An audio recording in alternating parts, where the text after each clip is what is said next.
He lost against Fortuna, so that's not the fight that interests me to watch. I want to see the best Robert out there. There's very few fights out there where I could see, really see the best out of him. But we're ready. We're ready. Kevin, you were quoted as saying, Mikey, overlooking, being disrespectful to Robert by not talking about him to the media and talking about other fighters and other fights. Expound on that.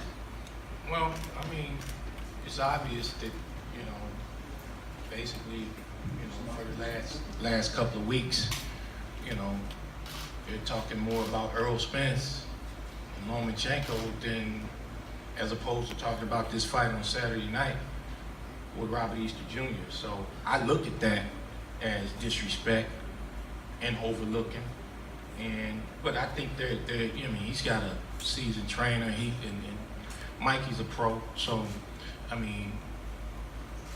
don't think they are totally overlooking him, but I think it's totally disrespectful to talk about all these fights next when you haven't dealt with Robert Easter Jr. yet. Let's talk to the fighters. Mikey, let's start with you. What does a unification victory over Robert Easter Jr. do for your legacy? And would you consider it a signature victory on your record? Well, this is the first time I'll have a title unification match. It does mean a lot. Facing another undefeated champion in the same weight class, it will definitely help my legacy and help my career. I feel that this is the best option, the best fight for me right now. I'm taking the proper steps to move forward, and like I always say, cement my name, cement my career for the ages. And there isn't another fight in front of me that does that other than a Robert Easter fight. Right now in my career, I'm all about taking the biggest fight, the biggest challenge, and that's why I'm taking this. I feel that Robert Easter is a tough, undefeated champion who is coming with everything he has. This is also his biggest fight. So him bringing the best out of him will only allow me to bring the best out of me. And that's why I really asked for this fight. That's why I wanted this. We were looking at options, but nothing else interested me or nothing else excited me enough like this fight. Robert, it's interesting just talking with some of the people here, and you talk about it to a number of people about this fight, and just about everyone keeps picking Mikey Garcia.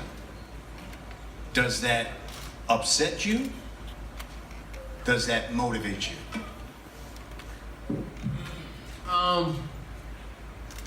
It is what it is, fans, they have their favorites.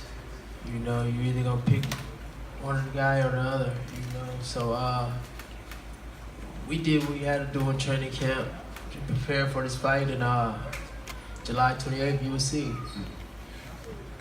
Have you felt like you've been overlooked? No, not exactly. I really don't pay attention to all, the overlooking, he say, she say. July 28th, we still gotta get in the ring. We still gotta get in there and throw these hands. So all the talk, that doesn't bother me. Mikey, when you talk about your weight division, great fighters, champions like yourself, champions like Robert, you got Lomachenko there. Do you believe the winner of this fight, best lightweight in the world? I think a lot of that is up to opinions, and I don't, just like Robert says, he doesn't really pay much attention to what one says versus someone else. I don't really look at what the media might put down as best in the division or on any list, but overall, we're the only two undefeated champions in the division. So the winner should be considered the best. Whether some agree or not, that's their opinion. But in my eyes, this winner will determine the best in the division. We're the only two undefeated champions. Robert, in a article you did with the boxing scene, You were quoted as saying, listen, Mikey Garcia, in my opinion, has been overrated.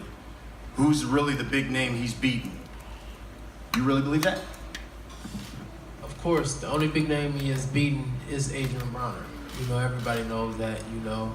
Like I said, champion versus champion, this is going to determine, you know, who is the better fighter out the weight class. Like you said, we're the only 2 undefeated fighters in this weight class. What do you think a win over Mikey Garcia does for your career, your legacy that you're trying to build? It's going to add, you know, big attention. You know, it does a lot for my career, you know, put me in a recognition, you know, where I'm supposed to be. Like I said, this fight right here is a big fight, but I look at all my fights like a big fight. But this is, you know, unification bout, champion versus champion, undefeated versus undefeated, 2 warriors. You know, July 28th, you will see, you know, a lot of fireworks and excitement. Mikey, could you really, when it boils down to it, see yourself fighting at welterweight, considering, I think you said at 140 you're at a disadvantage because those guys are big. So why could you see yourself fighting at welterweight next, and especially someone like Errol Spence, who is probably one of the bigger, powerful welterweights? I'm telling you, I'm here to take the biggest fight, the biggest challenges, and that's why I'm willing to move up to welterweight. I'm very serious when I say that I will be at welterweight very soon.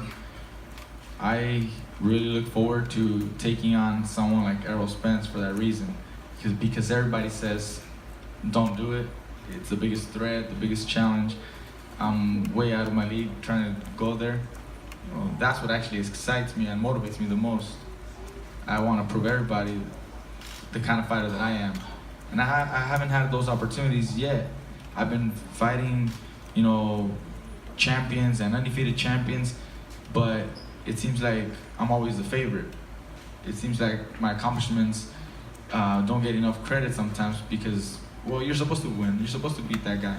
But a fight with Errol Spence is a whole different league, and that's why I'm really interested in getting that fight. We'll wrap it up with this same question to both of you. Start with you, Mikey. First time for you fighting here in 7 years. Back home, what should we expect Saturday night? Bueno, este sábado va a ser una gran noche de boxeo, gran pelea.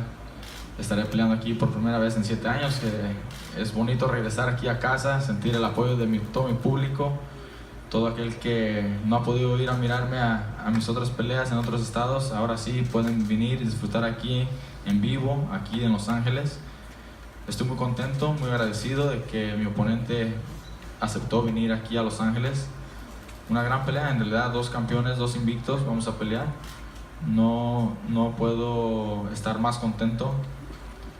Yo les garantizo que voy a dar todo de mí para salir con la victoria y salir triunfador el sábado por la noche. Well, I'm very happy to be here. It's been 7 years since I last fought here, and to be able to come back and give my local fans and people who support me an opportunity to see me live, you know, and not just a fight, but a world title unification match, you know, here at Staples Center is just a great thing. I'm very happy and thankful that Robert accepted the fight here in LA. I know other opponents would say no. I'm very happy to be able to give the fans this type of fight here at Staples.